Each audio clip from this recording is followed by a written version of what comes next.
हम चाहे खुद को कितना भी आधुनिक मान लें, लेकिन इस कायनात में कुछ ऐसी अंधेरी और अनसुलझी ताकतें भी मौजूद हैं जिन्हें महसूस तो किया जा सकता है, पर समझा नहीं जा सकता।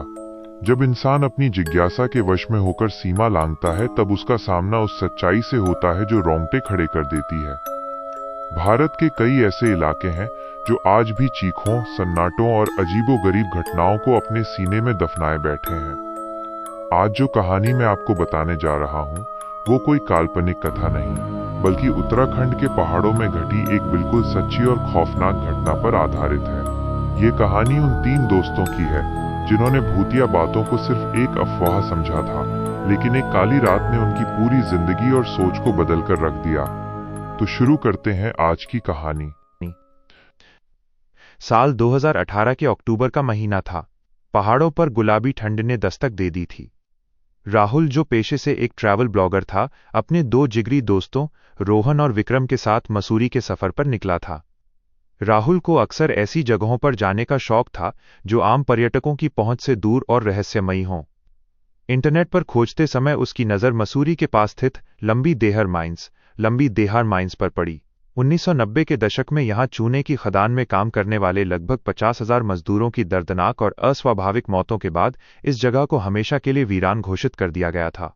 स्थानीय लोगों का मानना था कि खदानों में आज भी मारे गए मजदूरों की आत्माएं भटकती हैं और रात के वक्त वहां से रोने व चिल्लाने की आवाजें आती हैं। राहुल और उसके दोस्तों के लिए यह सब एक मनगढ़ंत कहानी से बढ़कर कुछ नहीं था। उन्होंने अपनी गाड़ी पकड़ी और इस रहस्य का सच जानने के लिए निकल पड़े। शाम के ठीक 5 बज रहे थे जब वे लंबी देहर माइंस के शुरुआती उबड़ खाबड़ रास्ते पर पहुंचे। आसपास घने बांज और देवदार के पेड़ थे। सूरज ढलने ही वाला था और पूरे इलाके पर घनी धुंध की चादर बिछने लगी थी। वातावरण में एक अजीब सा भारीपन और सन्नाटा था जो किसी भी इंसान के अंदर अनजाना डर पैदा करने के लिए काफी था। रास्ता इतना संकरा और खराब था कि गाड़ी को एक जगह खड़ा करके उन्हें आगे का सफर पैदल ही तय करना पड़ा। राहुल ने अपना कैमरा ऑन किया और व्लॉगिंग शुरू कर दी, जबकि रोहन और विक्रम अपनी टॉर्च संभाल रहे थे। जैसे जैसे वे खदान के मुख्य हिस्से की तरफ बढ़ रहे थे, तापमान में अचानक भारी गिरावट आने लगी। ठंड इतनी बढ़ गई थी कि उनके मुंह से भाप निकल रही थी। आसपास पुरानी जर्जर और टूटी हुई चूने की दीवारें खड़ी थीं, जो अंधेरे में किसी विशालकाय कंकाल जैसी प्रतीत हो रही थीं। धीरे धीरे रात के 8 बज चुके थे और चारों तरफ स्याह अंधेरा फैल गया था। टॉर्च की पतली पीली रोशनी के सिवा वहां और कोई सहारा नहीं था। तभी रोहन अचानक रुक गया और उसने दोनों को चुप रहने का इशारा किया। उसने फुसफुसाते हुए कहा कि उसे किसी के सिसकने की आवाज आ रही है। राहुल ने पहले तो इसे हवा का गुबार समझकर टालना चाहा, लेकिन जब तीनों ने ध्यान से सुना तो धुंध के पार किसी औरत के बिलक बिलक कर रोने की साफ आवाज आ रही थी। वो आवाज इतनी दर्दनाक और खौफनाक थी कि सुनते ही तीनों के रोंगटे खड़े हो गए। विक्रम का दिल अंदर से बैठने लगा था और उसने तुरंत वापस लौटने की मिन्नत की, लेकिन राहुल के अंदर का रोमांच अभी मरा नहीं था। वो टॉर्च की रोशनी को उस आवाज की दिशा में घुमाते हुए आगे बढ़ने लगा। जैसे ही वे खदान के मुख्य मुहाने के करीब पहुंचे, वो सिसकने की आवाज अचानक एक भीषण और डरावने अट्टहास में बदल गई। वो चीख इतनी तेज थी मानो सीधे उनके कानों के पर्दे फाड़ देगी।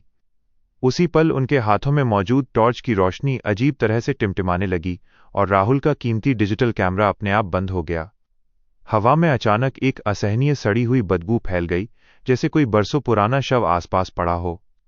रोहन ने कांपते हाथों से अपनी टॉर्च की बीम को सामने खड़ी एक चूने की दीवार पर डाला। जो नज़ारा उन्होंने देखा उसने उनके होश उड़ा दिए। सामने धुंध के बीच एक काली, छायादार आकृति हवा में बिना किसी सहारे के तैर रही थी। उसकी आंखें सुलगते हुए अंगारे जैसी लाल थीं और उसका चेहरा किसी बुरी तरह से जले हुए इंसान की तरह विकृत था। डर के मारे रोहन के हाथ से टॉर्च नीचे गिर गई और वे तीनों उल्टे पांव पीछे की तरफ भागे। लेकिन खौफ का असली मंजर तो अभी शुरू हुआ था। भागते समय उनके पीछे से ऐसा लगा जैसे सैकड़ों लोग एक साथ पत्थरों पर भाग रहे हों और लोहे की भारी गाड़ियां चल रही हों। पूरे पहाड़ पर चीखों का शोर मच गया।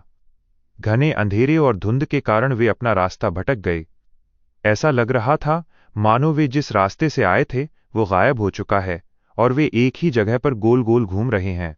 भागते भागते अचानक विक्रम का पैर किसी भारी चीज से टकराया और वो मुंह के बल जमीन पर गिर पड़ा।